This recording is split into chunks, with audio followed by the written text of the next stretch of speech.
하나님 말씀 보셨습니다. 하나님 말씀은 디모데전서 4장 1절로 5절까지 말씀 보셨습니다.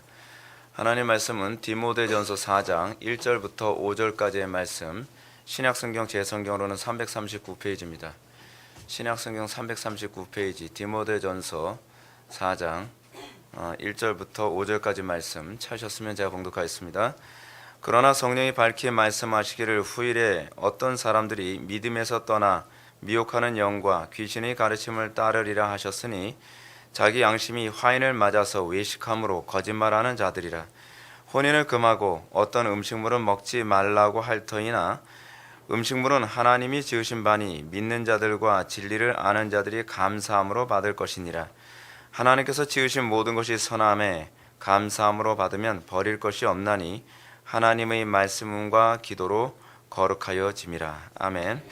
이 시간은 기독교 강요 4권 제12장 오늘 22절부터 28절까지 보시겠습니다. 성직자들의 결혼 금지 관행의 폐해라고 하는 부분을 살펴보도록 하겠습니다. 성직자들의 결혼 관행의 폐해. 우리가 지난 시간까지 권징에 관한 부분을 살펴보았는데요. 칼빈은 이 권징에 관한 얘기를 계속적으로 진행시키고 있습니다. 지금 22절은 권징과 관련하여 성직자들의 그 권징을 언급하고 있습니다. 여러분, 목회자들은 권징을 하는 사람일 뿐만 아니라 또한 권징을 받기도 합니다. 권징을 시행하는 것은 노회가 목회자에 대해서 권징을 시행하죠. 여러분, 교회의 권위가 쓰는 방법 중에 하나가 여러분 뭐라 그랬습니까?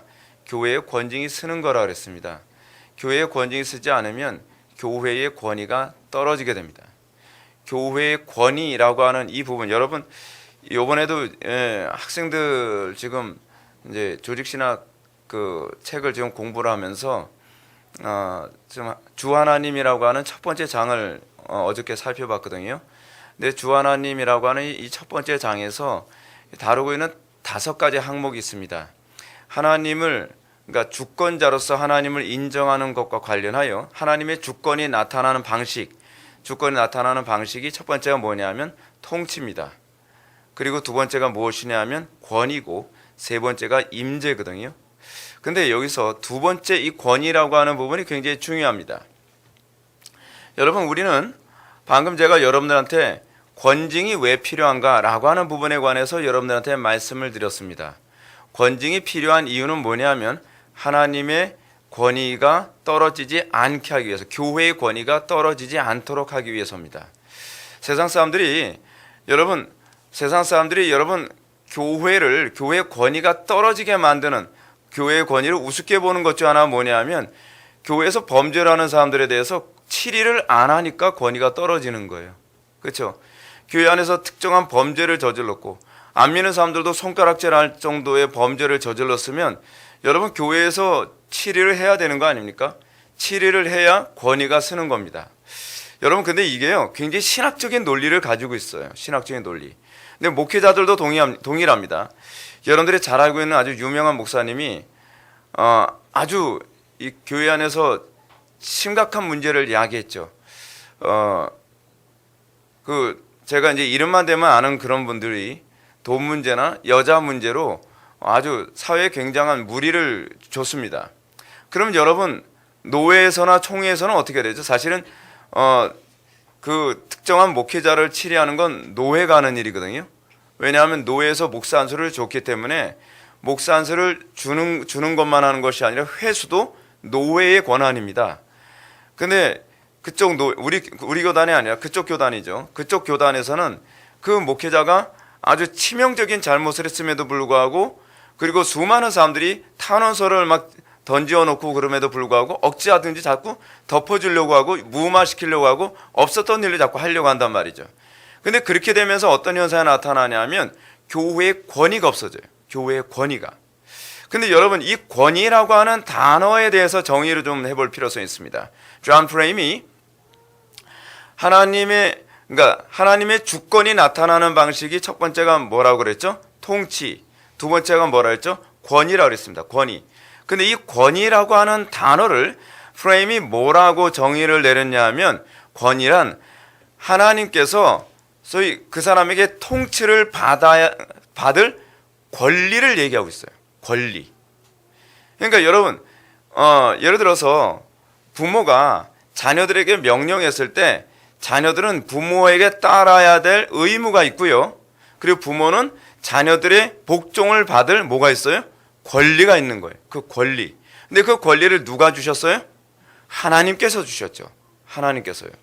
근데 그 권리가 무시당하게 될 때 어떤 현상이 나타나냐면 권위가 없어지게 되는 거예요. 권위가. 여러분 오늘날 그러니까 이 권위라고 하는 것은 사실은 스스로 존중해줘야 되는 겁니다. 다스리는 그 권리. 그러니까 여러분 하나님께서는 다스리시거든요. 근데 하나님께서 다스리실 때 그 통치에 대해서 우리는 어떻게 해야 될 의무가 있어요? 통치에 따라야 될 의무가 있어요. 그 통치를 안 따르게 됨으로써 어떻게 해요? 권위가 무너지게 되는 거죠.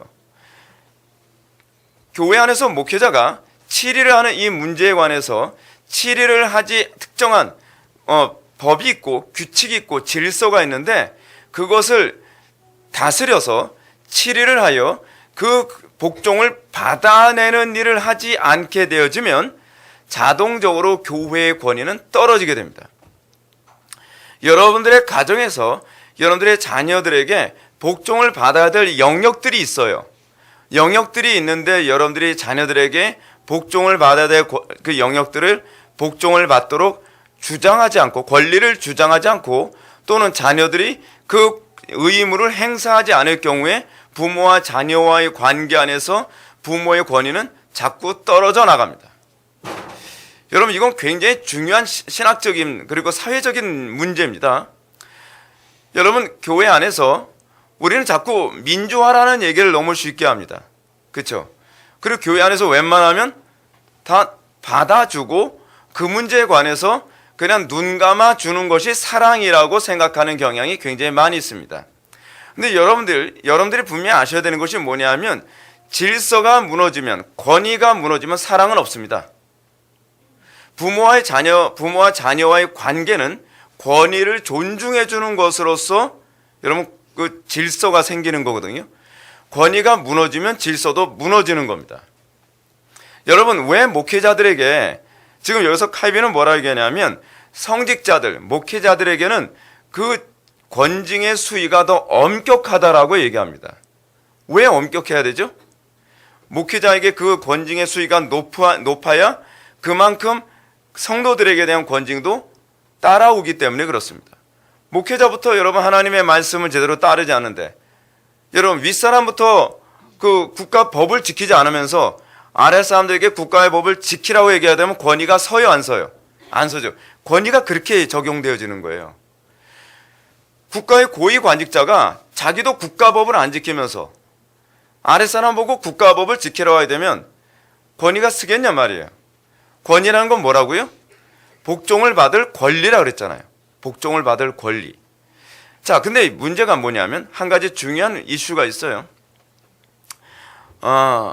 지난 주일날 있었던 일이죠. 우리 교회 안에서요. 우리 교회 안에서 새로 오신 분이 맨 뒤에 앉았는데 이 모자를 쓰고 앉았습니다. 그분한테 뭐라고 얘기를 했는데 그 모자를 못 벗겠다고 하는 것 같았어요. 표정이. 그러더니 그냥 뭐 짐 다 싸가지고서 그냥 나가버렸습니다. 여러분 이건 굉장히 심각한 문제입니다. 단순한 문제가 아닙니다. 여러분 분명히 잘 기억하셔야 될 게 하나 있습니다. 기독교 신앙은 자유로운 존재가 되는 것이지 자율적인 존재가 되는 것이 아닙니다. 우리는 법을 준수함으로써 하나님의 영광이 나타나는 거예요. 자, 여기서 한 가지 제가 권위와 관련된 말씀을 드릴게요. 목회자가 하는 일이 여러분 뭔지 아십니까? 하나님의 권위를 지켜주는 것이 목회자가 해야 되는 일입니다.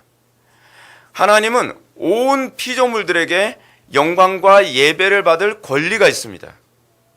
근데 그 권리는요, 최고의 것을 올려드려야 될 최고의 것을 받을 권리가 있어요.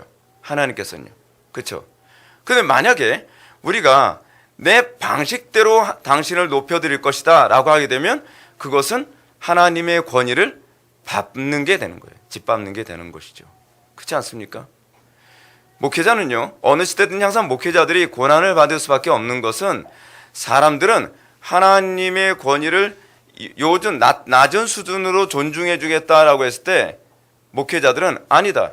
하나님께서는 온 우주의 창조주이시고 하나님께서는 만왕의 왕이시며 하나님께서는 모든 피조물 중에서 가장 으뜸으로 존경받고 경배받아 마땅하신 분이므로 당신은 그 수준에 합당한 예배를 올려드려야 된다라고 요구할 의무와 직무를 가지고 있는 사람이 바로 목회자예요. 선지자들이 그래서 죽은 거예요. 선지자들이요. 잘 보세요. 그게 여러분들이 직장에 가서 해야 될 일이에요.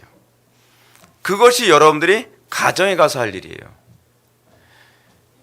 예수를 믿는 우리가 하나님의 권위를 존중해 주지 않는다고 한다면 여러분 어느 누가 과연 하나님을 높여드리겠습니까? 오늘날 우리나라 사회 안에서 기독교가 왜 짓밟히는지 아십니까? 기독교인들부터 하나님을 너무 소떡같이 취급하는 게 문제예요. 그렇잖아요? 제가 왜 예배 지각하는 문제에 관해서 엄격하게 다루는지 아십니까? 그럼으로써 하나님의 권위가 쓰기 때문에 그런 거예요. 여러분 제가 왜 예배 가운데 복장 문제에 관해서 제가 자꾸 어떤 정확하게 하자고 얘기하는지 아십니까? 그렇게 함으로써 하나님의 권위가 올라가는 거예요. 이건 마치 뭐하고 똑같냐면 이런 거예요. 어떤 임금이 지나가는데 주변의 신하들이 어떤 사람이 고개를 안 숙이면 어떻게 합니까? 야 고개 숙여 라고 얘기한단 말이에요. 그렇죠? 꼭 임금이 가는 곳에는 주변의 신하들이 그것을 요구하는 사람들이 있습니다. 그렇죠? 그게 사실은 목회자의 직무예요. 목회자의 직무. 사람들은 하나님께 고개를 숙이려고 하지 않아요. 그 이름에 합당한 영광과 존귀를 올려드리려 하지 않는다는 것이죠. 오히려 피조물, 그러니까 우상에게 올리는 그 경배는 더 엄격한데도 불구하고 우리는 그것보다 더 높은 경배를 올려드리지 않으면서 우리는 하나님께 은혜만 받으려 한다는 것이죠. 그랬을 경우에 목회자는 그 부분에 관해서 단호하게 행동을 하는 거죠. 그게 바로 권징이에요. 사실은 제가 그분한테 모자를 벗으라고 요구를 한 것도 그게 권징입니다, 여러분. 단순히 그냥 요청을 한 게 아니에요. 여러분 권징의 가장 낮은 단계가 뭐라 했죠? 권면이라 했죠. 권면. 그 권면을 받아들이는 것이 겸손이에요. 그런 자세가 안 돼 있으면요, 사실은 은혜를 못 받아요. 은혜는 어떤 사람이 받는 거죠? 겸손한 자가 받는 거예요. 하나님을 두려워하는 자가 받는 거예요. 그분의 이름에 합당한 존귀와 영광과 그리고 복종을 올려드릴 준비가 된 사람이 뭐예요? 그런 사람이 은혜를 받는 거예요. 우리는 자꾸 어떤 식으로 은혜를 받는다고 생각하냐면 내 자존심 다 세우고 내 감정 다 만족해 가면서 그러면서 은혜를 받을 수 있을 거라고 생각합니다. 은혜는 그렇게 쉽게 받는 게 아니라 그랬죠. 제가 창세기 강의에 제가 여러분한테 말씀드리면서 어떻게 가르쳤습니까?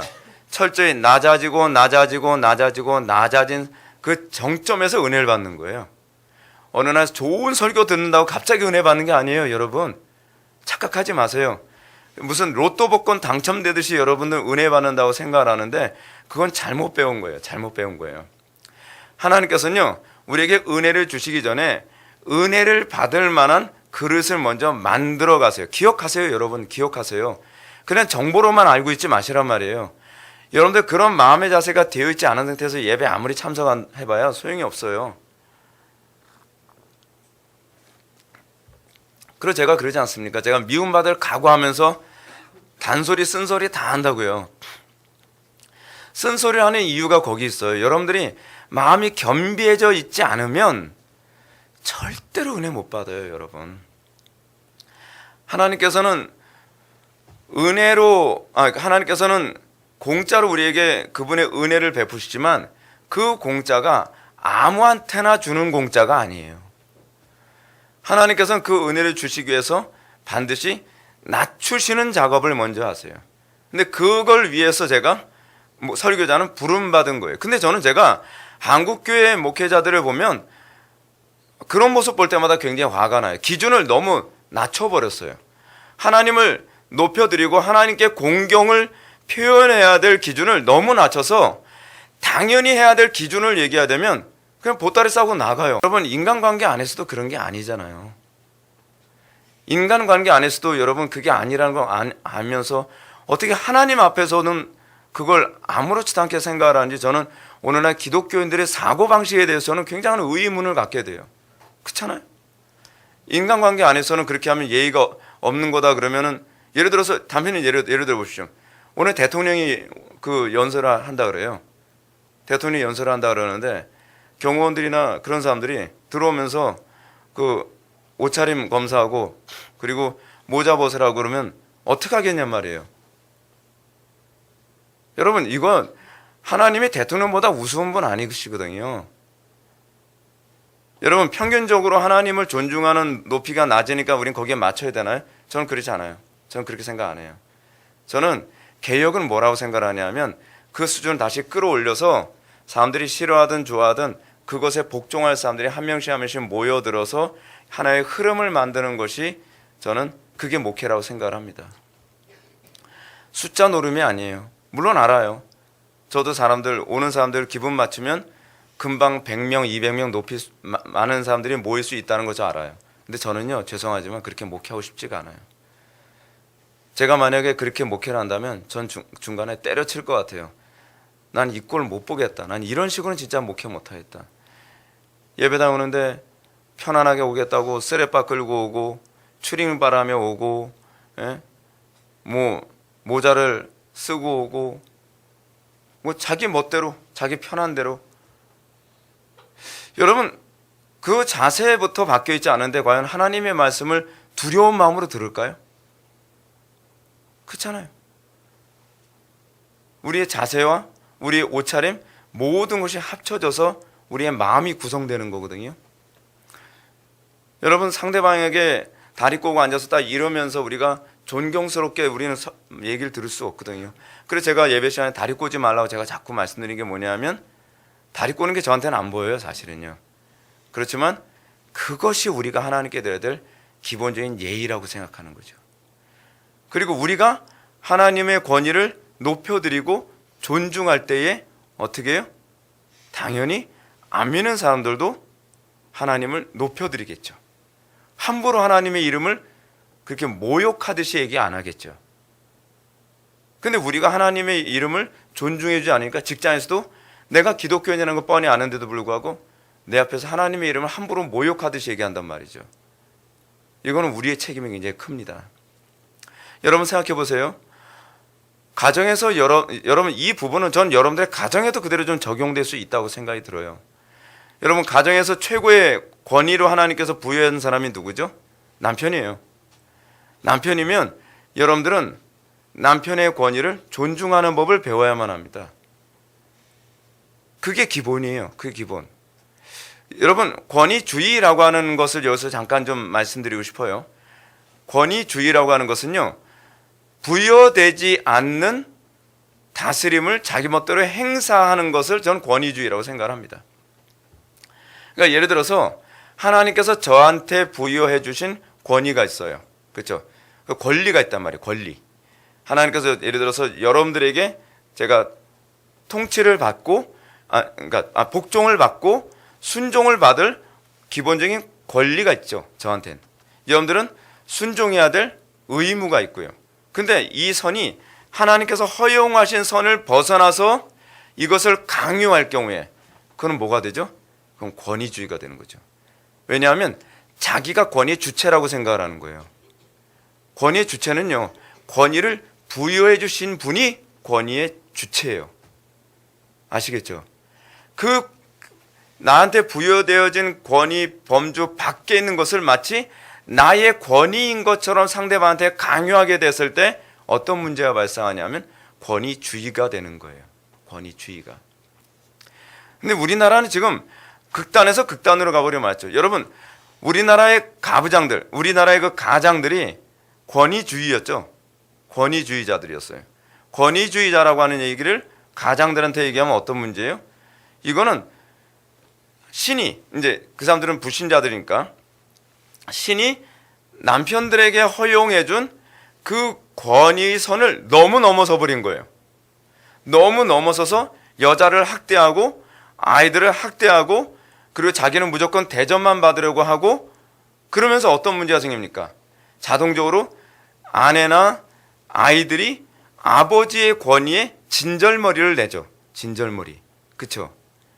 그래서 어떻게 해요? 사람들이 그에 반작용이 나타나죠. 아, 나는 권위주의 아주 지긋지긋해. 그래서 권위를 내세우면 그걸 권위주의로 매도해버리죠.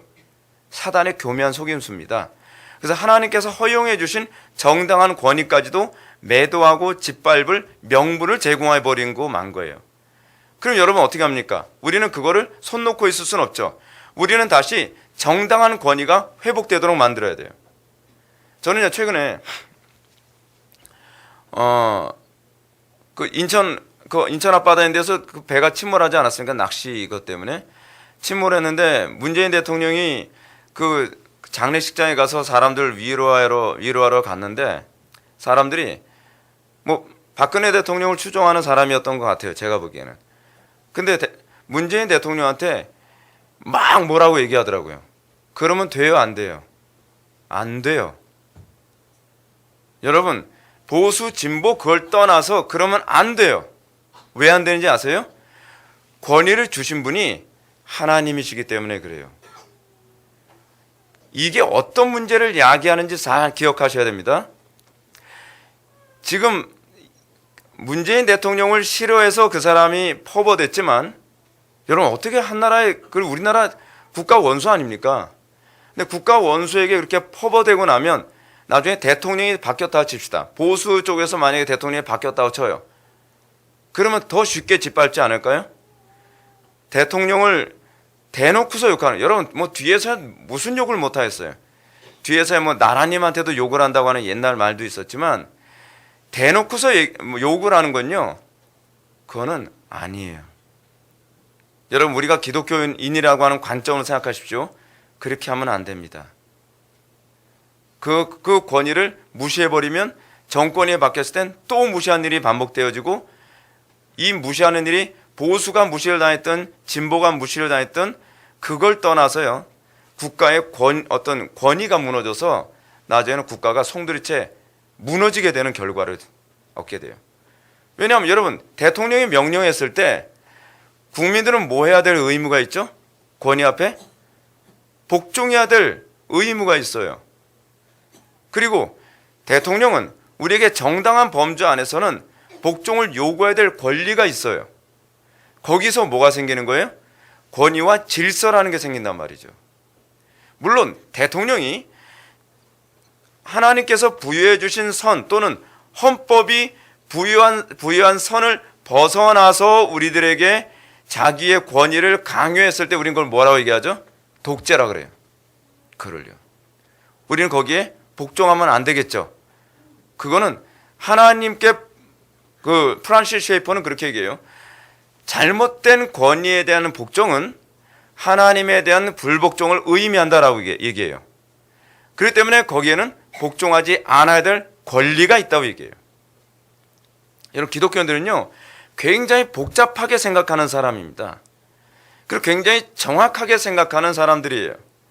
감정적으로 행동하고 감정적으로 생각하는 것이 아니라 하나님께서 규정하신 하나님을 최고의 최고의 권위다라고 하는 어떤 개념을 가지고 저 사람이 내가 마음에 들든 안 들든 그것과 관계없이 우리는 그 권위에 복종해야 될 의무가 있고 또는 그 사람은 우리에게 하나님께서 정하신 질서를 지키기 위해서 복종을 요구해야 될 권리가 있는 거예요. 그래서 존 프레임은 권위란 복종을 받을 권리라고 얘기하는 것이죠.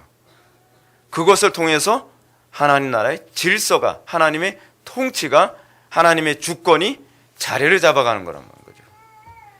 그러니까 여러분들 이 부분을 잘 생각하셔야만 합니다. 제가 여러분 무슨 얘기하다가 이 얘기했는지 기억나시죠? 예. 교회가 왜 권위가 떨어져요? 권징을 안 해서요. 정당한 치리를 안 해서. 권징을 하는 이유가 뭐죠? 하나님께 복종을 요구하는 거거든요. 하나님께 복종을 안 한단 말이에요. 교회 안에서요. 특정한 사람이. 그럼 하나님께서 하나님의 그 권위에 복종하도록 목회자는 권증을 해서 하나님의 그 권위, 하나님의 그 복종을 받아야 될 권리에 고개를 숙이도록 만들어야 되는 거거든요. 근데 그 권리, 하나님이 가지고 있는 그 권리를 나는 존중할 수 없다라고 얘기한다면 어떻게 해요? 그렇게 되면 징계 수위가 점점점 높아지게 되는 거죠. 그래서 사도 바울이 예수님이 그래서 마태복음 10장에서 뭐라 얘기합니까? 한 사람이 권해서 말을 안 듣면, 이야기를 안 듣면 두세 사람의 증인을 증참케 하고, 그래도 말을 듣지 않으면 어떻게 해요? 교회에 얘기하고, 교회에 얘기해도 듣지 아니하면 어떻게 해요? 이방인처럼 취급해라. 무슨 얘기죠? 하나님께서 당연히 받아야 될 그 권리를 그 사람이 존중하지 않는다고 한다면 그 사람은 당연히 이방인이죠. 그렇죠? 그렇지 않습니까? 하나님의 그 권위, 그 복종을 받아야 될 권리를 그 사람이 존중하지 않으니까요. 여러분 무슨 말인지 여러분 아시죠? 약간 복잡한 얘기지만 이 개념을 머릿속에 두고 있을 때라야 교회의 교회됨이 모양새가 나와요.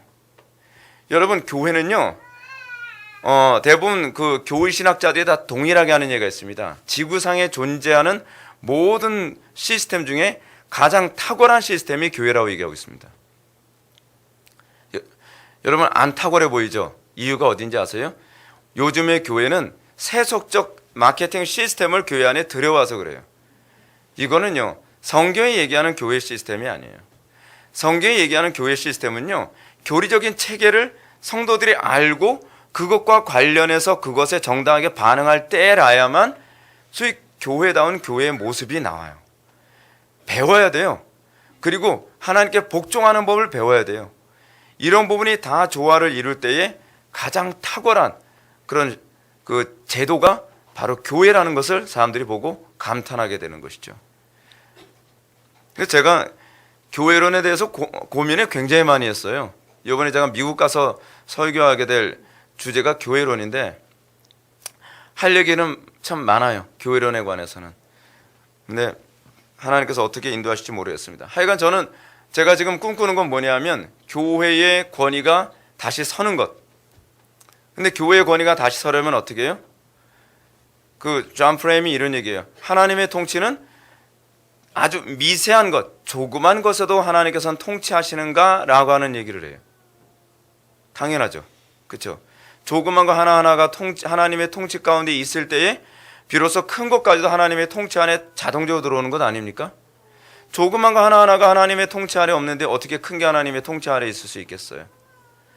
여러분 교회의 영광이 나타나려면 여러분들 가정 속에서 하나님의 말씀이 왕노릇하고 가정 안에서 모든 권위와 질서가 제대로 자리가 잡힐 때에 교회의 교회됨이 제대로 세워져 가는 것입니다. 이게 안 되면 교회의 영광이 잘 안 나타나요. 잘 안 나타나요. 그래서 어느 정도로 엄격하게 그 감독들에게 권증을 했는가? 고대 감독들이 자기들 자신과 자기들의 계급에 부과한 것이 교회법에 포함되게 된 것이다. 그들은 그 성직자는 뭘 못해요? 사냥, 도박, 주연으로 시간을 보내선 안 되며 성직자는 고리대금이나 상업행위에 참여해서도 안 되며 성직자들은 음란한 무도에 참석해도 안 된다는 것이다. 교회법의 권위로 그런 것들을 금지하는 것은 물론 여기에 형벌까지 덧붙여서 어느 누구도 마음대로 그런 일을 범하지 못하도록 하였다. 굉장히 엄격했죠.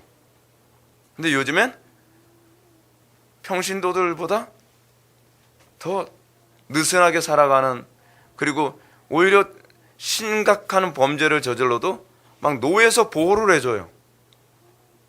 이러면 안 돼요. 이러면 안 돼요.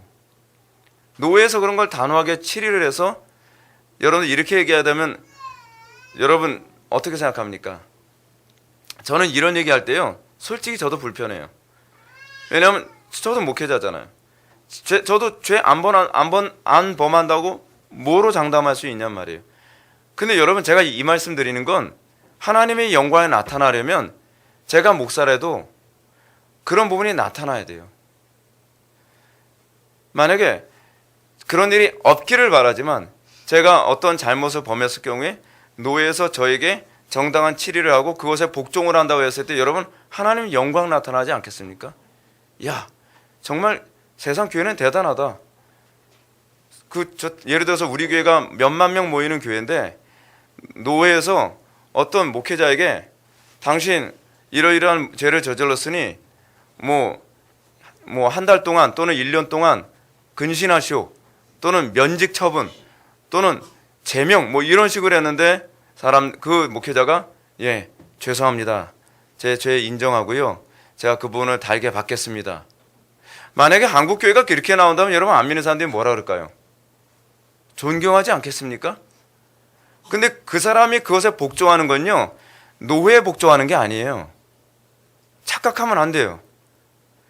뭐 서운하다? 어떻게 저 목사님이, 저 노회장님이 나하고 친한 사이인데 그럴 수 있는가? 그 문제가 아니에요. 이 문제는 하나님께 우리 복종해야 될 뭐죠? 의무예요. 의무. 그리고 하나님께서는 그 사람의 복종을 받을 권리가 있는 거죠. 그렇게 하면서 어떻게 해요? 하나님의 권위가 서는 거예요. 교회 권위는 그렇게 서는 거예요. 교회 권위는. 이게 교회가요. 이게 굉장히 복잡합니다. 굉장히 치밀하고요. 굉장히 지혜로워야 돼요. 그러면서 여러분 295페이지 중간에 있는 패러그래프 한번 보실까요? 이런 엄격한 상태가 실제로 시행되는 동안은 성직자들은 말로 사람들에게 무언가를 요구하기보다는 오히려 그들 스스로 솔선수범하여 모범을 보여주었다. 사람들 향해서보다도 그들 자신을 향해서 훨씬 더 엄격했던 것이다. 보통 사람들은 이를테면 더 부드럽고 느슨한 권징으로 다스림을 받고요. 일반 성도들 얘기하는 겁니다. 일반 성도들은 더 부드럽고 느슨한 권징으로 다스림을 받고 성직자들이 자기 자신들에게도 엄격한 권징을 시행하며 다른 사람들보다도 자기 자신을 더 덜 용납하는 것이 과연 적절한 일일 것이다. 그렇죠? 그렇게 해야죠. 그렇게 해야 돼요. 여러분 위로 올라갈수록 더 엄격한 잣대가 사용되어져야 되고요. 아래로 내려갈수록 거기에 관용과 포용이라고 하는 것이 많이 들어가야 돼요. 왠지 아세요? 위로 올라갈수록 파괴력이 크기 때문에 그래요. 여러분 대통령이 범죄하는 거하고요. 일개 구급 공무원 여러분 범죄하는 거고 어느 쪽이 파괴력이 더 크겠습니까? 대통령이죠. 그렇기 때문에 위로 올라갈수록 그 치리에 대해서는 더 엄격해야 돼요. 근데 우리나라는 안 그렇죠. 아랫사람들에게는 혹독하고 엄격하고요. 위로 올라갈수록 이 치리의 방식이 느슨해지죠. 그러니까 국가의 기강이 그런 식으로 무너지는 거예요. 여러분 가정 안에서도요. 자녀들을 양육하는 방법 여러분 자녀들에게 이래라 저래라 한다고 해서 여러분 움직이진 않습니다. 자녀 교육의 가장 전제는 뭐냐면 부모가 자기 자신에게 더 엄격한 잣대를 들이대는 것입니다. 여러분 제가 왜 여러분들의 앞에서 더 솔선수범하려고 애를 쓴지 아십니까? 저부터도 복종 안 하면서 제가 여러분한테 요구하면 저부터도 하지 않으면서 여러분한테 요구한다면 하겠냔 말이에요. 그러니까 저도 사실 하기 싫거든요. 저도 게으르고 싶고 근데 제가 먼저 솔선수범하고 제 자신에게 더 엄격한 잣대를 들이대면서 그러면서 여러분들에게도 본을 보이면서 따라오라고 얘기하는 거죠. 근데 가정에선 여러분들이 자녀들에게 그렇게 해야 되는 거예요. 그러면서 사회가 반듯하게 서가는 거예요. 사회는요, 가정에서부터 바로 서야 사회의 기강이 서가는 거예요. 근데 우리나라는 가정부터 다 무너져 버렸어요. 가정부터 기강이 없죠. 가정부터요. 그래서 제가 여러분한테 그런 말씀 드리잖아요. 권위를 세운 어떤 가정의 권위가 서기 위해서 자녀들에게 뭘 가르쳐라? 존칭어 사용하는 것부터 가르쳐야 돼요. 존칭어 사용하는 거. 이제 간혹가다 이런 얘기합니다. 제가 이제 자녀 교육을 할 때 아이들이 아직 말 배우는 게 어려워서 아니요. 무조건 말 배우기 어려워도 그때서 처음부터 존칭어를 사용하도록 가르쳐야 돼요. 그리고 여러분 이러잖아요. 아이들한테 존칭어를 가르치기 위해서 엄마나 아빠가 자꾸 존칭어 쓰잖아요. 그럴 필요 없어요. 부모는 존칭어를 받을 권리가 있어요. 근데 부모가 자녀한테 자꾸 존칭어를 쓰면 애들이 착각을 해요. 자기네들도 존칭어를 들어야 될 권리가 있다고 생각을 해요. 그래서 저는 존칭어 쓰지 말라 그래요. 자녀들 교육할 때. 아이들한테 존칭어를 요구하고 부모는 반말을 하는 거예요. 그게 정상적인 교육이에요. 근데 우리나라의 그 야당의 그 모 정치가 있죠. 그 이응 정치가. 근데 부모가 자녀한테 계속 존댓말 쓴다고 그러잖아요. 그거 잘못하는 거예요, 여러분. 성경적이지 않아요. 아니 부모가 왜 자식한테 존칭을 씁니까? 그렇지 않아요? 그 아들한테 저기 갔다 오세요. 이거 코미디 아닙니까? 그거를 무슨 잘한다고 뉴스에도 보여주고 신문에도 그걸 기사를 싣고 그 사람 책도 나왔대요. 근데 여러분 그건 잘못 가르치는 거예요. 여러분 매스컴에게 속지 마십시오. 매스컴이 한 사람을 자꾸 우상화하거나 영웅화시키는 그런 것에 관해서 우리나라 사람들은 뭐 이렇게 걸러서 볼 줄은 몰라요. 매스컴에서 그러면은 당연히 이게 옳은 건가 보구나. 적어도 우리 그리스도인은요 성경이라는 기준, 이 잣대를 가지고 봐야만 합니다. 전에 우리 형님이 그런 얘기 하더라고요. 뭐 밴드 오브 브로더스라고 하는 영화 있잖아요. 밴드 오브 브로더스 그런 영화 있어요. 저도 우리 형님 때문에 알았는데 우리 형님이 밴드 오브 브로더스 얘기해 주면서 거기서 이런 얘기가 나오더라고요. 처음에 그 주인공이 있고요. 주인공 이름이 윈터스라고 하는 그 소위가 처음에 나오고요. 그리고 소불이라고 하는 중위가 나옵니다. 소불은 중위고 윈터스는 소위죠. 근데 나중에 시간이 지나면서 맨 마지막에 이게 위치가 바뀌어요. 근데 소불이라고 하는 사람들이 좀 악질이에요. 아랫 사람들을 굉장히 못 살게 구는 아주 근성 있는 나쁜 놈이거든요. 근데 이 소불이라고 하는 이 사람이 나중에는 대위가 되고요. 그 윈터스라고 하는 사람은 위치가 바뀌어서 소령이 돼요. 소령이 되는데 여러분 기분 나쁘잖아요. 자기보다 아랫 사람이 자기 상관이 됐으니까요. 상관이 됐는데 집차에 저도 이제 유튜브 들어갔다가 더빙 버전이 있더라고요. 더빙 버전. 그래서 뭐 TV에서 한번 나왔었나 봐요. 근데 그 장면을 더빙 버전 한 뭐 3분인가 5분인가 나온 거 딱 봤는데 제가 그 부분 보고서 저거구나라는 걸 제가 알았어요. 저거구나. 뭐냐면 윈터스 대위가 집차에 딱 앉아 있어요. 집차에 딱 앉아 있는데 소불 대위가 지나가요. 못 본 척하면서 지나가요. 다른 바로 옆에 있는 병사는 경에 딱 하고 지나가는데 그 소불 대위는 자존심 상하니까 못 본 척하면서 가니까 어이 소불 대위 그래서 부릅니다. 그러니까 그 사람이 딱 쳐다봐요. 경례는 사람 보고 하는 게 아니야. 계급 보고 하는 거지. 이리 와 경례 대. 그러니까 어쩔 수 없이 딱 서가지고 정세에서 경례 딱 합니다. 그러니까 딱 이래요. 근데 여러분 그 장면이요 우리가 좀 새겨서 봐야 될 필요성이 있어요. 왠지 아십니까? 그게 질서예요. 우리는 그러죠. 미안해서 못할 것 같죠. 근데 여러분 그렇게 되면 질서가 무너지는 거예요. 내 권위를 존중해 주지 않는 걸 인간관계 때문에 그냥 무시하고 넘어가면 그것 때문에 군 질서가 다 무너지는 거예요. 여러분 교회 안에서요 인사 열심히 하세요. 여러분 우리 교회 안에서 우리가 외부 교인들한테 칭찬을 받는 중요한 방법 중 하나는 뭐냐면 사람들 오면 인사 열심히 하는 거예요. 그리고 윗사람한테 아이들 어렸을 때서부터 인사를 철저히 가르치십시오. 여러분 신앙은요 아주 기초적인 것부터 순종해 나가는 거예요. 순종해 나가는 거. 인사하는 거 하나 제대로 못해서 어떻게 하나님의 영광을 위해 산다고 얘기할 수 있겠습니까? 그렇지 않아요? 아이들한테 어른들 보면 그리고 윗사람 보면 인사하라 그러세요. 한 살이라도 위면 인사하도록 가르치는 거예요. 그거 존중 안 하면 하나님 영광 가려집니다. 그래서 우리 교회에서 애들 인사 안 하면 앉혀놓고 막 혼내잖아요. 근데 그건 굉장히 잘하는 거예요. 굉장히 잘하는 거예요. 자, 넘어갑시다. 23절로 갈까요? 성직자의 결혼 금지는 성경과 모순됨이라고 하는 부분을 보겠습니다. 23절. 한 가지 면에서 그들은 극도로 경직되어 있고 가혹하게 이를 데 없다. 곧 사제들에게 결혼을 허용하지 않는 것이 바로 그것이다. 그러나 두말할 필요도 없는 사실이지만 그러면서도 그들 가운데 만연되는 음행에 대해서는 전혀 책벌이 없다. 왜 갑자기 여러분 독신에 관한 성직자 독신에 관한 문제를 다루는가? 이 목회자들은 엄격해야 된다고 하는 어떤 잣대를 들이대면서 엄격한 도덕성을 가져야 되니까 너희들 결혼하지 마라라고 했단 말이에요. 근데 이게 마치 하루 사기는 걸러내고 낙타는 삼키는 식의 행동을 하고 있는 거죠. 그러면서 신부들의 음행이 극심했거든요. 과거에 여러분 아시죠? 중세시대 때 신부들의 음란함이 극에 달했다는 거예요. 여러분 지금은 괜찮을까요? 지금 요즘 신부들은 훨씬 도덕적일까요? 절대로 그렇지 않아요, 여러분. 그렇지 않은데 어떻게 매스컴이 안 타죠? 매스컴이 못하게 하니까. 간단한 논리 아닙니까?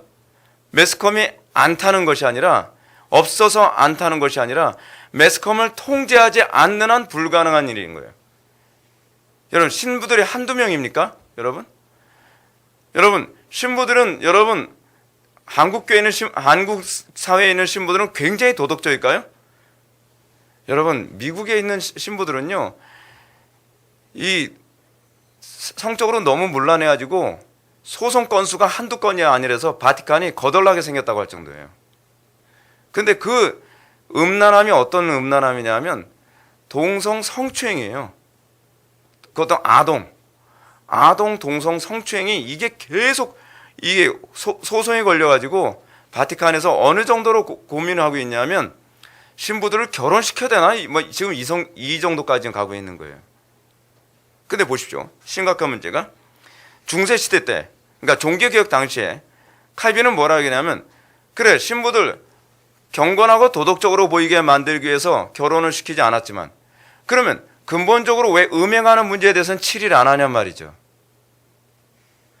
교회의 권위를 세우기 위해서 신부들을 결혼을 못하게 했거든요. 수녀들도 결혼을 못하게 했죠. 자, 근데 오늘 본문을 보십시오. 디모데전서 4장 1절부터 보게 되면, 그러나 성령이 밝히 말씀하시기를 후일에 어떤 사람들이 믿음에서 떠나 미혹하는 영과 귀신의 가르침을 따르리라 하셨으니, 여러분 이게 뭐예요? 미혹하는 영이에요. 여러분 미혹하는 영. 여러분 신부들이나 수녀들이 결혼을 안 하니까 더 고결하고 더 순결해 보이지 않습니까? 근데 결혼을 안 하면 더 고결한가요? 결혼을 안 하면 더 순결한가요? 그거는 누가 만든 거죠? 성경이 그렇게 얘기하나요? 성경은 그걸 고결하다 순결하다라고 얘기하지 않습니다. 그건 고결한 것도 순결한 것도 아니고요, 그렇다고 해서 더럽다는 것도 아니죠.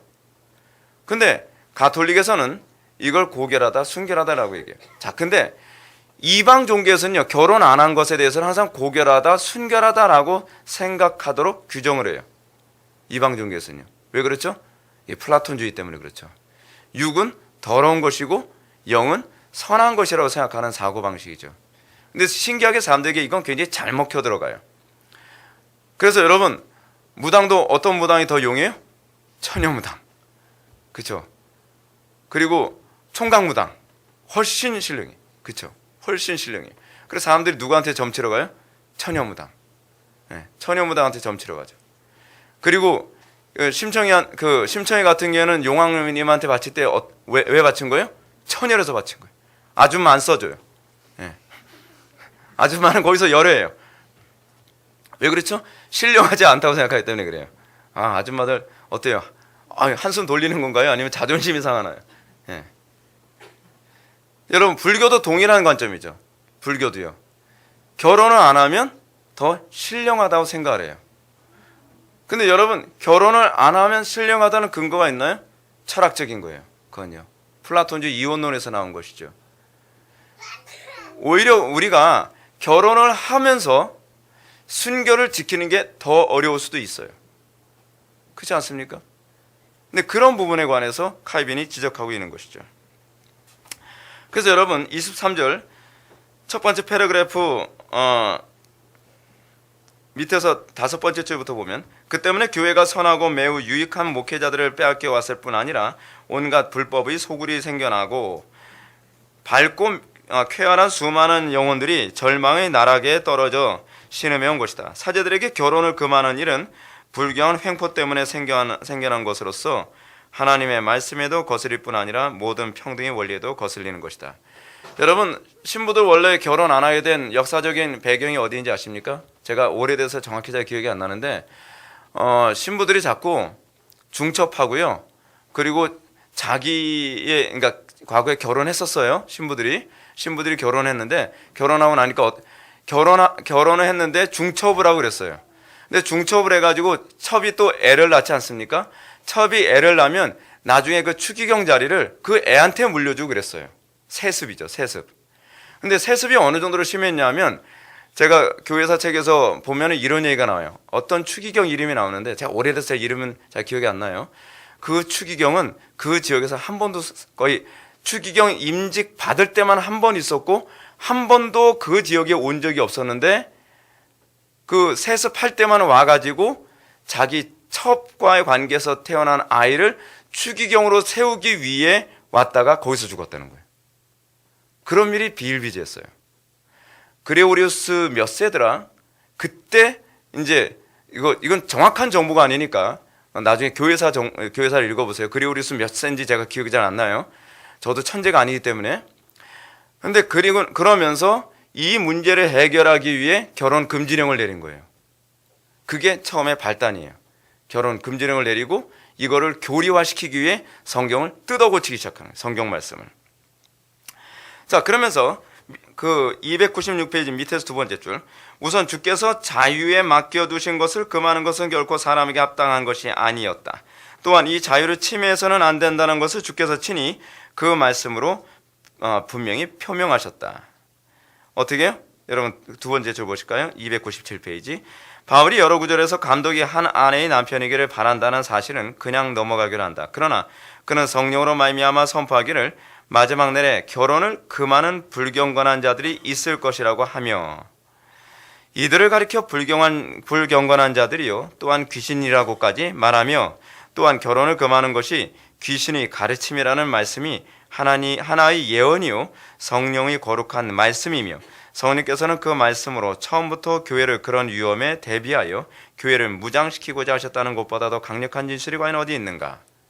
이미 성경에서요 결혼을 금하는 것을 가르치는 건 난 뭐라고 해요? 귀신의 가르침이라고 얘기하는 거예요. 많은 얘기예요. 여러분 왜 귀신의 가르침이라고 얘기하는지 아세요? 플라톤주의이기 때문에 그래요. 플라톤주의이기 때문에. 바울이 이런 말을 할 때는요, 바울은 플라톤에게서 나오는 그런 논리적 체계가 귀신이 가르쳐 준 거라고 생각하는 거예요. 그래서 이런 얘기가 나오는 거예요. 실제로 여러분 플라톤의 스승이 누구죠? 소크리 장수? 소크라테스예요. 소크라테스가 그의 철학적 체계, 소위 관념론이라고 하는 철학적 체계를 이제 소위 시작을 하게 만든 사람이 바로 소크라테스거든요. 소크라테스 이전에는 유물론적 사고가 이제 보편적이었어요. 탈레스서부터 시작해서 아낙시만드로스라든지 아낙시메데스라든지, 그렇지 않으면 헤라클레이토스 같은 사람들은 다 유물론적 사고를 가지고 있었던 사람들이었거든요. 근데 BC 3세기쯤인가요? 이것도 제가 정확한 수치가 제가 기억이 안 나니까 그냥 틀려도 그냥 이해하십시오. 소크라테스가 나타나는데, 소크라테스가 비로소 관념론이라고 하는 철학적 체계를 이제 출발하게 만드는 동기를 부여해요. 근데 소크라테스가 그런 관념론적 체계가 나오게 만드는 데 있어서 누가 아주 극적인 영향을 했냐면 데몬이에요. 데몬을 여러분 영어로 뭐라 그러죠? 악마잖아요. 악마. 그렇죠? 근데 소크라테스는 일평생 데몬의 음성을 들었다고 얘기하거든요. 그래서 데몬의 음성을 듣고 그 음성으로 얘기를 한 거예요. 그리고 그것에 영향을 받은 사람이 누구예요? 바로 플라톤, 아리스토텔레스, 뭐 그런 사람들이죠. 귀신의 가르침 아닌가요, 그럼? 바울이 괜히 얘기하는 거 아니에요. 바울은요, 저는 확인해 보지 않아서 모르는데 봤다는 사람들이 얘기하니까 그냥 저는 믿는 거예요. 예, 저보고 나중에 뭐라고 하지 마세요. 뭐라고 했냐면 그 그리스에 가게 되면, 그리스 갔을 때 그걸 봤어야 되는 건데, 그리스에 가게 되면 철학자들의 부조가 쭉 놓여 있는데 맨 마지막에 바울의 부조도 있다고 얘기할 정도예요. 그러니까 바울이 어느 정도로 굉장한 철학적 통찰력을 가지고 있는 사람인지 알 수 있죠. 근데 그렇게 봤을 때 바울이 보기에는 이 소위 플라톤주의 이원론은 귀신의 가르침이다 라고 그렇게 본 것 같아요. 제가 봤을 때. 그래서 여기서 이제 그 얘기를 얘기하는 거죠. 귀신의 가르침을 따르리라. 어떤 게? 결혼하지 못하게 하는 거. 네. 2절 4장 2절 한번 보실까요? 자기 양심이 화인을 맞아서 외식함으로 거짓말하는 자들이라. 왜 외식하면서 거짓말하는 자들이라고 얘기하죠? 결혼 안 하고 겉으로는 순결한 척하면서 뒤에서는 더 음란하게 생활하는 사람이니까. 그렇죠? 외식하면서 거짓말하는 거죠. 여러분, 이 거짓말이 얼마나 좀 탁월하냐면 칼빈이 이 부분에 관해서 얘기합니다. 자 봐라, 이미 디모데전서 4장에서 이것이 귀신의 가르침이라고 얘기하지 않느냐라고 하니까 가톨릭에서는 이렇게 반박을 합니다. 맞다, 귀신의 가르침이다. 그래서 귀신의 가르침과 관련해서 몬타누스, 그리고 타티아누스파, 그리고 에클라테이아파, 이런 데가 사실은 다 그렇다. 근데 우리는 신부들과 수녀에게만 이걸 요구하지 모든 신자들에게 다 요구하는 게 아니야 라고 얘기해요. 지금 장난합니까? 이 소리 나오죠. 근데 바울이 그 소리래요. 뒤에서요. 바울이 뭐라 하냐면 밑에서 세 번째죠. 그것은 마치 폭군이 어떤 불의한 법으로 어느 도시 일부를 압제하면서도 그 도시 전부가 압제를 받지 않으니 그 법은 불의한 것이 아니라고 주장하는 것과도 같은 것이기 때문이다. 그러니까 한마디로 얘기하면 지금 장난하니? 지금 말장난하는 거야? 라고 지금 얘기하는 거죠. 사도 바울, 아니 칼빈이요. 여러분, 우리는 이렇게 눈 가리고 아웅식의 외식을 범하는 경우가 얼마나 많은지 모릅니다. 성경적으로 살지 않으면서, 그리고 다른 어떤 의의를 더 강화시켜서 내가 마치 경건한 사람인 것처럼 보이려고 하는 것들. 단편에 예를 들어서 나의 삶이 불경건한 삶을 살아가면서도 40일 금식기도 했으면 경건한 겁니까? 아니잖아요. 내가 매일 기도 생활 많이 하고 그러면서도 가정은 쑥대밥 만들고 교회도 쑥대밥 만들면서 아무리 경건하다고 얘기해봐야 소용이 없는 거죠. 로마 가톨릭은 마치 그런 식이에요. 음란하고, 그리고 성경에 틀림없이 이런 부분이 귀신의 가르침이라는 것을 알면서도 불구하고 어떻게 해요? 신부들의 어떤 결혼 못하게 하고 신부들과 수녀들을 결혼 못하게 하는 이 부분이 그거하고 관계없다는 식으로 눈가리 아웅하는 거죠. 그러면서 지금 더 심각한 피해를 계속 야기하지 않습니까? 중세시대 때는 어느 정도였어요? 고아원을 만들어야 될 정도였어요. 그 고아원의 아이가 누구의 아이? 예, 신부들의 아이죠. 아니죠. 수녀들의 아이라고 해야지. 예, 그 수녀는 누구 아이일까요? 이런 문제. 그러면 지금은 괜찮냔 말이에요. 지금 더 심각해졌잖아요. 그럼 이것이 성경적이지 아니함으로 말미암아 나타난 엄청난 부작용임에도 불구하고 어떻게 해요? 외식함으로 거짓말을 하죠. 계속이요. 그러면서 3절 보면 혼인을 금하고 어떤 음식물은 먹지 말라 하고 할 터이나, 여러분 이것도 잘 보십시오. 지금 우리나라에서요 개혁주의를 표방하면서 이런 거 먹지 어떤 특정한 음식, 구약에서 그만 음식 먹지 말라고 또 가르치는 분이 계십니다. 문자주의로 가는. 여러분, 그러면서 뭐라고 얘기하냐면 성경에서 가르치는 대로 음식을 안 먹으면 장수한다 그러고 암도 낫는다 그러고 막 그렇게 얘기를 해요. 근데 여러분, 암이 날까요 안 날까요? 근데 나요. 안 나면은 권위가 없죠. 사단은요 미혹의 영이에요. 그래서 그런 식으로 유익을 얻게 만드는 케이스가 간헐적으로 나타나죠. 간헐적으로 나타나서 그 말에 권위를 심어주죠. 여러분, 그거 굉장히 중요한 문제입니다. 근데 여러분 여기서 뭐라고 얘기했어요? 혼인을 금하고 어떤 음식물은 먹지 말라고 할 터이나, 음식물은 하나님이 지으신 바니 믿는 자들과 진리를 하는 자들이 감사함으로 받을 것이니라. 하나님께서 지으신 모든 것이 선함에 감사함으로 받으면 버릴 것이 없나니. 그렇죠? 여러분, 돼지고기 먹으면 돼요 안 돼요? 안 돼요? 먹어야 돼요. 우리 먹어도 돼요. 순대 먹으면 돼요 안 돼요? 먹어도 돼요. 예. 자기 입맛에 안 맞아서 못 먹는 건 상관이 없지만 종교적인 명분을 가지고서 안 먹는다는 건요, 이건 잘못된 신앙이에요. 잘못된 신앙. 여러분, 음식물 같은 거 굉장히 철저하게 이거 저기 하는 이단도 있죠. 그런 이단 있죠. 다 귀신의 가르침이라고 얘기하고 있어요. 바울은 뭐라고 얘기해요? 말씀과 기도로 거룩하여 지민이라 라고 얘기했어요. 말씀과 기도로 여러분, 이 문제가 굉장히 심각한 문제예요. 예를 들어서 여러분 선교지 갔는데 여러분, 그 선교지 가서 그 문화권에 있는 사람들이 먹는 음식이 있어요. 여러분, 선교사 되려면요, 일단은 뭐든지 다 잘 먹어야 돼요. 근데 어떤 분, 제가 그 옛날에 아주 제가 신학교 때 읽었던 그 선교사 그 책이었는데, 그 사람이 어느 지역 남미 쪽에 그 오지에 가서 이제 선교를 하는데 원주민을 만났어요. 근데 원주민이 정말 우리는 당신에게만 주는 아주 최고의 대접을 해드리겠다 하면서 음식을 뭘 가져왔는지 아세요? 구더기를 가져왔어요. 구더기를. 단백질 풍부한 아주 오동통한 그 구더기를 가져와서 드시라는 거예요. 안 먹으면 선교가 안 돼요. 맛있게 먹었어요. 아주 톡톡 터지는 맛으로. 근데 여러분, 말씀과 기도로 거룩해지는 거예요. 사랑으로 먹는 거예요. 사랑으로요. 먹고 싶겠습니까? 근데 그 사람들에게는요, 못 줘서 못 먹는 거예요. 가난하니까. 우리는 괜히 문명화됐기 때문에 그렇죠. 문명화됐기 때문에.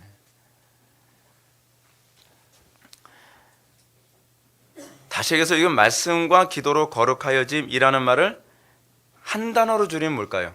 믿음이에요. 믿음. 믿음이라는 건 뭘 얘기하는 거죠? 무조건 믿습니다 하면 믿음입니까? 믿음이라는 말은요, 하나님을 섬기기 위한 행위예요. 그렇죠?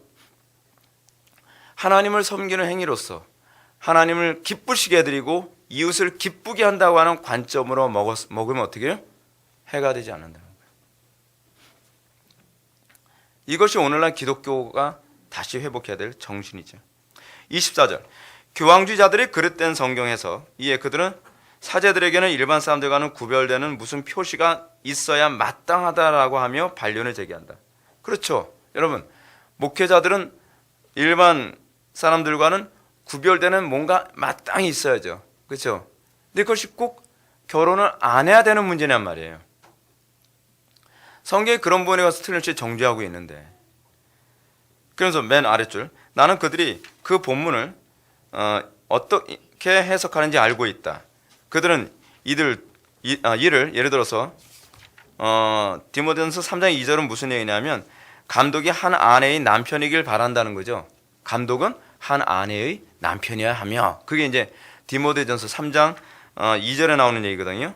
근데 이걸 이렇게 해석을 해요. 그들은 이를 두 번째 아내가 있는 자는 감독으로 택하지 말아야 한다는 뜻으로 해석한다. 이게 좀 해석이 그렇죠. 이것은 전혀 새로운 해석이 아니다. 그리고 전후 문맥으로 볼 때 분명히 그릇된 해석이다. 바울은 감독들과 집사들에게, 그러니까 여러분, 그럼 어떻게 해석을 해야 돼요? 결혼을 해야 되는 것이 마땅하다는 얘기죠. 그래서 여러분, 우리 교단 같은 경우에는요, 결혼 안 하면, 제가 강도사 그 고시 보고 나서 결혼이 늦어져 가지고 이게 취소될 뻔했다니까요. 결혼 안 하면 결혼할 때까지 목사 안수를 안 줘요. 강도사 고시 패스해도. 그러니까 강도사 고시를 보고 난 다음에 4년 그 만기 기간이 있거든요. 그때까지 결혼을 해야 돼요. 근데 뭐 물론 다른 교단 같은 경우에는 그렇게 안 하는 교단도 있어요. 뭐 합동 측 같은 경우에도 그렇고, 보니까 백석 측 같은 경우에도, 이건 노회마다 약간씩 차이가 있는데, 결혼을 안 해도 총각 목사를 수여하기도 해요. 그런데 그렇게 되면 위험한 일이 많이 생길 수 있어요. 그래서 우리 노회 같은 경우에는 결혼 안 하면 목사 안수를 안 줍니다. 자, 바울은 감독들과 집사들에게 어떤 아내가 필요한가를 바로 그 다음에 제시하고 있기 때문이죠. 그래서 바울은 결혼을 감독의 덕목들 가운데 열거하고 있는데, 교황주의자들은 그것이야말로 교회의 성직자에게 용납할 수 없는 과오라고 가르치죠. 그러면서 그 아래쪽 보십시오. 교회법을 통해서 결혼을 더러운 것이요 육체를 오염시키는 것이라고 부르기까지 한다. 여러분 이게 얼마나 심각한 모순인지 한번 볼까요? 그러면 여러분 결혼이 말 그대로 더러운 것이고 육체를 오염시키는 것이라고 한다면요, 가톨릭에서는 칠성례에서 혼인성사 빼야 돼요. 그렇지 않습니까? 제가 이 부분 보면서 이건 모순이네 라는 생각이 들더라고요. 여러분 칠성례가 있잖아요. 우리는 성례가 딱 두 가지만 있다 그랬죠. 세례와 성찬입니다. 근데 로마 가톨릭에는 칠성례예요. 칠성례.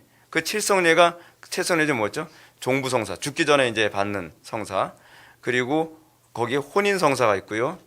그리고 고해성사가 있고, 그리고 성찬과 세례, 그리고 또 무슨 애 가지고 이게 하여튼 7가지예요. 갑자기 잘 안 떠오르는데, 그럼 여러분 혼인성사 빼야 돼요.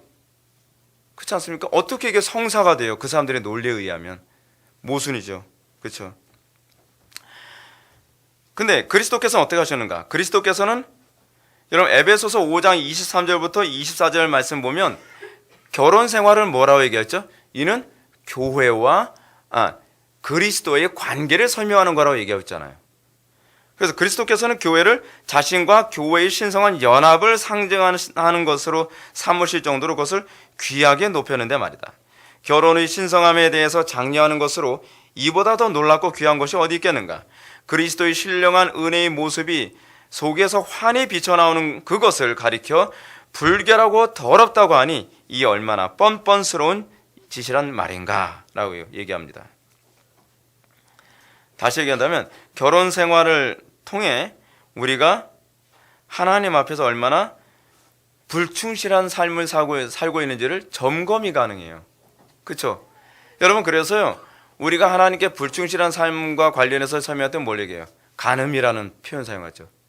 여러분 간음이라는 것은요, 처녀나 총각들이 성적인 범죄를 저지를 때 쓰는 단어가 아닙니다. 이거는 배우자가 있는 사람이 다른 사람과 어떤 음란한 삶을 살았을 때 이것을 간음이라고 얘기해요. 이것이 그 간음하지 말라라고 하는 그 십계명의 그 히브리어의 의미입니다.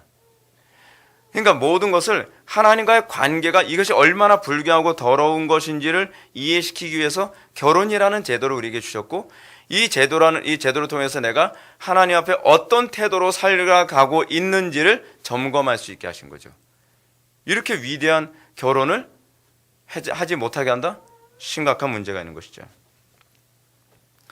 특히 299페이지 위에서 네 번째죠. 그러나 오늘날 교회의 목회자들은 그런 역할을 하지 않으므로 목회자들을 구약시대의 제사장들과 비교한다는 것은 의미가 없다라고 얘기합니다. 자, 27절 넘어갑시다. 27절. 사제들이 독신에 대한 관행. 여러분 사제라고 이렇게 번역이 됐는데, 사제라는 말이 여러분 영어로 뭔지 아시죠? 프리스트입니다. 프리스트. 그러니까 프리스트라는 말이 무슨 얘기냐면 제사장이라는 얘기예요. 그러니까 천주교 신부들은요, 신부라고 얘기하잖아요. Godfather라고 하는데, Godfather라고 하는 신부라는 그 직함은 제사장이라는 의미로 사용돼요. 그래서 프리스트, 사제라는 말을 씁니다. 그 사람들은요, 아직까지도 구약적 개념으로 이해해요. 그럼 그 사제들은 어떤 제사를 드리는 사람이죠? 예수님 가지고 제사를 드리는 사람이에요. 그래서 미사는요, 굉장히 신성모독적인 거라고 얘기해요. 십자가에 한번 달려 돌아가신 예수님을 매번 미사 때마다 죽이는 일을 하고 있는 거예요. 그래서 종교개혁자들은요, 미사에 대해서는 이게 얼마나 신성모독적인지를 굉장히 설파했거든요. 그래서 마스라는 말 쓰지 말라 했잖아요. 크리스마스. 크리스마스는 뭐죠? 그리스도께 미사란 말이거든요. 우리는 크리스마스라는 말 쓰면 안 됩니다. 우리는 어떤 단어 써야 되죠? 성탄절이라고 하는 말을 쓰는 게 그것이 옳아요. 네. 마스라는 말이 그게 라틴어거든요. 자, 사제들의 독신에 관한 부분에 있어서, 그런데 그 이후 시대에 와서 독신을 지나치게 미신적으로 높이는, 다른 번역이 더 좋아요. 숭배하는 일이 만연되었다. 그래서 여러분 가톨릭 그 신자들 보면요, 꼭 이 얘기예요. 그래도 우리 신부님은요, 결혼 안 하시고 독신으로 살아요. 그럼 우리는 뭐라 그러죠? 그래서 그러면 돼요. 그게 뭐가 어째서? 더 이상 할 얘기 뭐 딴 거 얘기할 필요 없어요. 놀리고 자시고 필요 없어요. 근데 그리고 이어서 동정녀의 상태를 지나치게 광적으로 찬양하는 일들이 계속 일어나면서 사람들이 처녀성이야말로 다른 덕목과 비교할 수 없이 고귀한 것으로 믿게 되었다. 여러분, 예수님이 마리아가 처녀였기 때문에 태어난 겁니까? 마치 처녀성이 예수님이 태어나게 된 어떤 그 거룩함과 뭔가 관련이 있는 것처럼 자꾸 그렇게 가르치는 거예요. 아무 관계가 없어요. 동정녀로부터 태어나야 되는 것은 예수님의 그 구속 사역과 관련이 맺고 있기 때문이지 그하고 아무 관련이 없는 거죠. 물론 결혼을 부정한 것으로 정죄하진 않았지만 말이다 라고 이렇게 얘기합니다. 그러면서 마지막으로 요거만 하나 보고서 마칩시다. 28절, 고대 교회를 구실로 한 결혼 금지령에 대한 반박이라고 하는 부분에서요, 크리소스톰이 한 말을 이게 요 구절만 딱 읽으면 그냥 끝나요. 그 301페이지 밑에서 세 번째 줄 맨 우측 부분부터 보실까요? 그 인용 표시. 1급의 순결은 순결한 처녀성이요 2급의 순결은 충실한 결혼 생활이다. 그러므로 순결한 결혼의 사랑이야말로 제2의 처녀성이다. 아, 탁월한 표현 아닙니까? 탁월한 표현이에요. 제가 이번에도 이 학생들 그 조직신학 가르치면서 이제 논리 수사법을 이제 가르치려고 이제 보다 보니까 그 볼자노라고 하는 철학자가 이런 하는 이런 얘기들 하나하나가 참 우리가 수사학을 배우니까 얼마나 좋은가 유익한가라고 하는 걸 굉장히 많이 느낍니다.